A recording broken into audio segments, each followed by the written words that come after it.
To availability for Travers family head football coach Justin Wilcox. We'll go ahead and take questions in the chat, and we'll get started once we have those.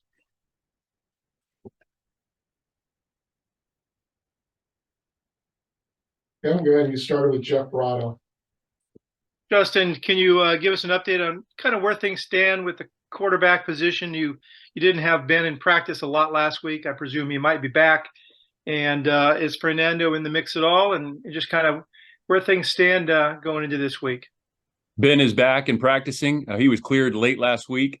And so he's practicing, was out there yesterday and today. And Fernando is in the mix, and we'll evaluate it throughout the week.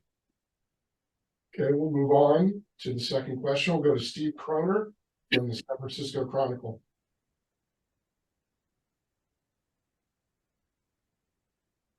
Justin, what impresses you the most about Oregon State? Well, they do a really good job up there.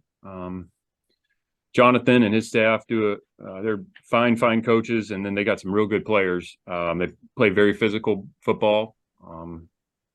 Offensively, they're we'll get in big groupings. They obviously have a great tailback. They're really good at O-line, the speed at receiver, and those guys are also elite returners, show up. The quarterback's doing a good job for them. Defensively, again, very physical. There's some similar things, 4-down nickel versus broken sets. They're interior guys, and edge players are making a lot of plays in the backfield. And then secondary is very aggressive. They're going to get up and challenge you in routes at corner in the slot. So they do a really good job. And then, as I mentioned before, the special teams and the return game, that's a weapon for them. The punt return, kick return game, they do a really nice job, and they got some elite returners there. Okay, we'll go to Jake Curtis. Go ahead, Jake. Yeah, Justin, do you know in your own mind who the starting quarterback is going to be, but you just don't want to let Oregon State know about it? Well, I don't know, Jake. I do know, Jake. We have a plan, Jake, and maybe we'll talk about it later in the week. Maybe we won't, but we gotta, like a lot of positions, we have to get more consistency there. Sam, last week, the run game, I think offensively, if you look at the game, we took care of the football. We ran it well enough. We had a number of explosive runs called back on penalties, which was very frustrating. Sam had a couple explosive runs that were called back for penalties, things we can control. And so there was some good there. We obviously have to throw the ball more effectively. And, we got to keep working with him and the other quarterbacks and gain more consistency out of that position and other positions. So we'll have a plan. And the guys, we had a good practice today, and we'll put that plan together because we'll need to play really well Saturday against Oregon State. Okay, we'll go to Michael Wagaman. Justin, not a question about a specific quarterback, but just the concept last week of having one guy start and be able to play the entire game. Could you tell that had any kind of impact during the game, or even watching film, just having just the one guy there from start to finish? Well, again, we're looking for more consistency at that spot, and we actually had planned to get Fernando some reps in the game. It didn't happen naturally, just by way of how the offense was playing, how the defense was playing, all of that, the field position, kind of everything factored into it. And it wasn't, an indictment on anybody. He had just earned the right to get a shot. So we'll see where all that goes this week. I think ideally you'd like to have a quarterback that kind of takes the lead and takes the job over. We're not quite there yet, and we just got to keep working with those guys. And we have some good players on offense, and we can move the ball, but everybody's got to do their part. Everybody's got to do their job. And as I mentioned before, the penalties that push us back or get us behind the sticks, those are very hard to overcome. We got to do some things better at each position so we play more consistently and don't shoot ourselves in the foot. And like I said, QB is involved in that, but so are some other positions. So all of us have to take ownership in that, coaches and players. Then we'll go to Matt Moreno from Rivals. You've talked about self-inflicted mistakes going back to Saturday, and even that kind of during camp that came up a little bit as well. I know it's easier said than done, but how do you kind of go about starting to kind of remedy some of those self-inflicted mistakes? Well, I'd love to go through a game and say we never have one. I've been doing this, coaching or playing for quite a while now. I have yet to see that game where there hasn't been one, but we've got to minimize them. And not all mistakes are created equal, right? So if you look back at last week, for example, the penalties on offense and then the number of yards that cost us was evident. Those were problems. On defense, it was, I think, three plays cost us about 120 yards and significant points. We had a bust on a man blitz by a young guy. We had a veteran guy make a mistake late in the game on a simple coverage that we've run all camp. And then we had one other coverage issue that they hit us on a crossing route, which should be even if they complete it, we get the ball down. But those three plays were 120 yards. So if we eliminate those and just play good football and make them earn the yards they get, I think we would have played much better on defense because there were some good moments. We had a bunch of fourth down stops. We took the ball away, created a score. It's the ability to down in and down out, have that same focus, that same communication, that same, technique and effort that it takes to play good football. And you got to do it the entire game. And we've got to get better in that regard. And again, we're aiming for perfection. I don't know that we'll ever get there, but we've got to be better about eliminating those type of plays because those are the ones that, like I said, on defense, that's a difference between playing a really dang good game and one that you don't feel great about, where three kind of controllable errors. So that it's a matter of us doing our job. That's really it. Then we'll go to Thomas Dunn from Radford, California. Good morning, Justin. Playing Oregon State, it's clear that you're going to have to win the line of scrimmage just to even have a fighting chance against the Beavers. But when it comes to trying to line up against this offense, how difficult will it be for the defense to deal with the way they use their receivers in multiple sets with misdirections, play actions, and even some trick plays? Yeah, they do a good job. There's a lot of different styles of offense. There's kind of the broken sets, 10 personnel looks. There's the 11 sets with the Y in the backfield that a lot of people use. There's 12 personnel, which Oregon State will use a lot. There's just a number of different ways, and there's good coaches in our conference. Jonathan and Brian and Mahler, Coach Mahalchek, those guys are really good.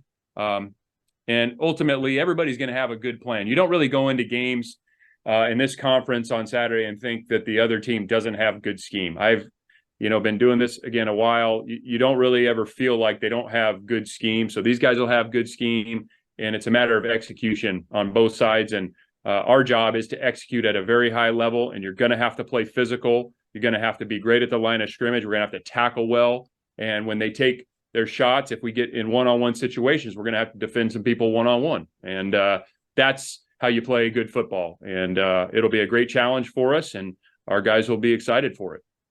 Thank you. Anybody else have a question for the first time around? Yeah, we'll go back to Jeff Parado. Go ahead, Jeff. Yeah, Justin, a minute ago you were talking about, those just a few plays on defense. You talk about sort of similar stuff offensively. It sounds like consistency is a real theme for you. And is it frustrating that you can play long stretches quite well on both sides of the ball, but these little controllable things are derailing you to some degree? Yeah, I think that's fair to say, Jeff. I mean, I think the frustration comes if you can do better with some kind of simple task, but it's not easy because the game happens quickly. There's different, you can't replicate the game in practice. There might be a young guy in playing outside backer, but he's got to get it. It's our job as coaches to make sure that he gets it. So when we go into the game, that we execute it. Now, is it one thing to get it in the meeting and do it in the walkthrough and do it on a Wednesday practice? Yes, but we have got to be able to carry that over in the game at a high rate. And I think that's the challenge of football. Most times when you come out of the game, I don't care if you're in high school, college, or the NFL, most of the players can say, yeah, this was what I was supposed to do. It's a matter of training your mind and body to be in that moment so you can make that play when it counts.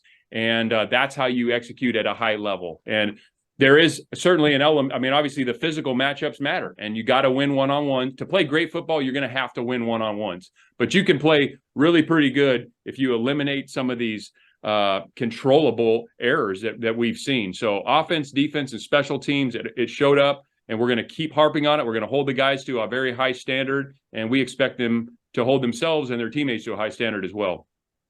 Yeah, if I can follow up with a slightly different topic, getting back to Sam Jackson, a lot of the focus on him, both with yourself and even with him, has been decision making.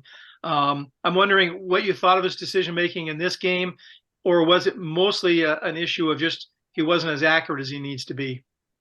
Well, he's improving, Jeff. He's we can still utilize his run game even more. We maybe had a couple missed opportunities there on some pull reads.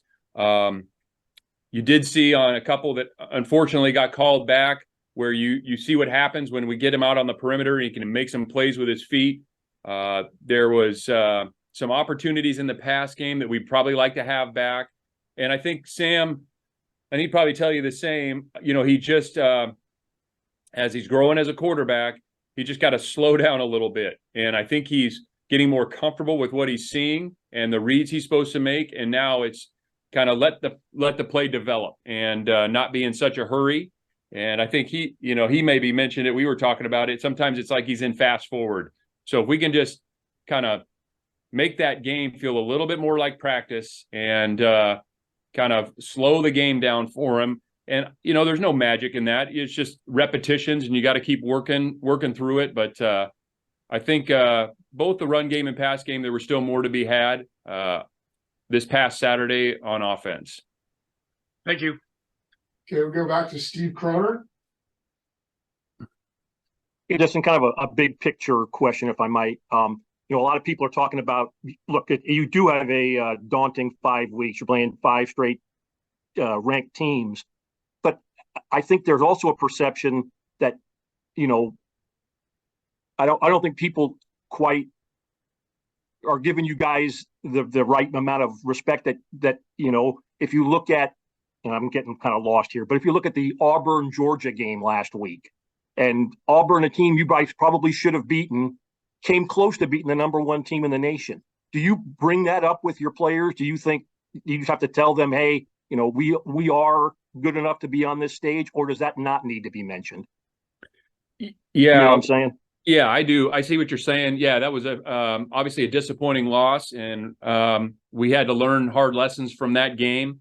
And I think when you put the tape on, that really tells the story, because whether it's that game or this past week or even the Washington game, if you just look at what we have control over and, the ability we have some good players, we have to operate at a higher clip. And again, yeah, we're aiming for perfection. Will we get there? I don't know, but we just have to do a better job of eliminating some of these things that they're not real complicated. I'm not saying that it's easy, because the game is hard. The other team's got good players and good schemes too, but that's what we got to do. And we just don't need to make the game so hard. Sometimes we're making easy things hard right now, and we don't need to do that. And some of that is some, newer guys and younger guys and maybe playing together. I'm confident we can fix it. But that's where we're at right now. We just got to play much more efficient, and it's our job as coaches to help the players get there. And it's the players' job, if they know what to do, how to do it, then we hold them accountable to getting that job done. Okay, we'll go to Michael Jorgensen from Cal Athletics. Hi, Coach. Wanted to ask about Caleb Elarms-Orr. Last year, coming back from injury, didn't have one tackle playing on special teams. This year, he's the second leading tackler in the Pac-12. At what point did you sort of realize he was going to be an impact player this season, and how would you describe the way he's been able to impact games for the defense? Yeah, he's made a huge jump in the past year. It's a credit to him and Peter Sermon. teaching that guy how to play linebacker. Because a year ago, I think I've said this before, he was a long way away. So you never quite know because so much of it is dependent on their physical ability and their mental makeup. I think Caleb is still, he has some things that he's got to get better at. Some of the things that, and what you want to see is eliminate, not making the same mistake twice. And so we're going to continue to work with him on that. And I think the more he plays, the more the game, may again slow down for him and find the ball even more than he does, because he has some really, really good physical tools. He's explosive, he's fast, he's tough. But playing behind the line of scrimmage and getting used to seeing things and the instincts of that position, I think we'll see where that ceiling is. We don't know yet, but it's a credit to him in his offseason and how he approached workouts, meetings. He put a ton of time into this. And then again, a credit to Peter for bringing him, that far, that fast is very, very impressive. So it's not like he's arrived, but he's sure making a lot of tackles, and we expect him to because he has the ability to do that. Okay, we'll go back to Jeff Verano. Yeah, that was actually, I was going to ask you about Caleb as well, but another question related to him is, can you see a change in his confidence level now that he's started to play a lot more and started to have a lot more production, as you said? Yeah, I didn't take him for a guy that was, nervous or lacking confidence, but certainly if you haven't played, you got to get in there, and the experience is the best teacher. So he's gotten some experience. Again, he had a play last week that honestly gave up an explosive pass, and so we've got to clean that up. And I think he can. He has the ability to do these things. We always kind of talk about we're going to hold those players. We're going to be fair to them, but it's not always the same because guys have different levels of ability. And Caleb has a really high ceiling, and we're going to, continue to push him to reach that ceiling. And so I know he's gaining confidence because he is producing, and I hope, like we do, sees that he's not close to his ceiling. And if he reaches it, then he could be a really good player. But he's still young and he's still learning. But it's great to be learning when you're having that much production. And in your system defensively, a lot seems to sort of be funneled to those two inside linebackers. That's been the position that's compiled huge numbers over the years. Is it then up to the player to sort of fulfill that and be able to take advantage of that opportunity? Yeah, Jeff, I've heard that before. I think somebody said that a couple years ago, but I have never seen a system where the linebackers shouldn't make tackles. I have never seen one or heard one taught where the linebackers shouldn't make tackles. That's their job. The inside linebacker's job is production is paramount. They come in different shapes and sizes, and they're not all the same. So we would expect those guys to be productive. I think Peter Sermon's done an unbelievable job since he's been here of getting production out of those guys. If you just think about the Kanashik and Weaver the first year, and then it was Weaver and Coin Dang, and then it was who was after that.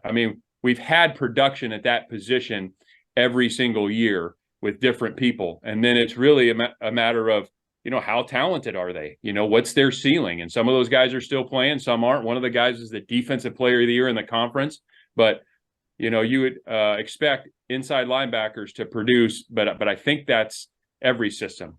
I just haven't seen one where the linebackers aren't supposed to make tackles. Gotcha. Thank you. Okay, we'll go to Maria Koladova from Rivals. Morning, Coach. I was wondering if we could get an update on the injuries, maybe Taj Davis, Ethan Saunders, and maybe how Justin Williams-Thomas is doing in practice. Yeah. Okay. Taj is back in practice and cleared to go. So we're expecting him to play. Ethan is day-to-day. And who else did you mention? Justin Williams-Thomas is practicing. And I would say week to week at this point. I don't know that he would be ready for this weekend. And to be honest, even if he's ready, there's some other guys ahead of him right now. Okay, does anybody else have a question or final question for Coach? Actually, it's like Jeff has another one. Go ahead, Jeff. Can you talk briefly about Javion Thomas? And you've used him quite sparingly, but he's been super effective for you so far. What are you seeing and what are you liking? And what does he have to do besides the fact that you got a lot of productive guys here? What does he have to do to be a bigger part of things? Keep doing what he's doing. We believe in Javion, and I think he's fast, and we're going to find different ways to incorporate him in the offense. The other thing I really like about him is he's competitive and he's tough, man. Like that kid is tough. He got dinged up a little bit in camp, and he was back in a day and a half, it seemed like. So he wants to play. It's important to him. I like his demeanor. He is not the biggest guy in the world, and that's okay. Because if he's tough like that and he can run like that, then we can find ways for him to help the team.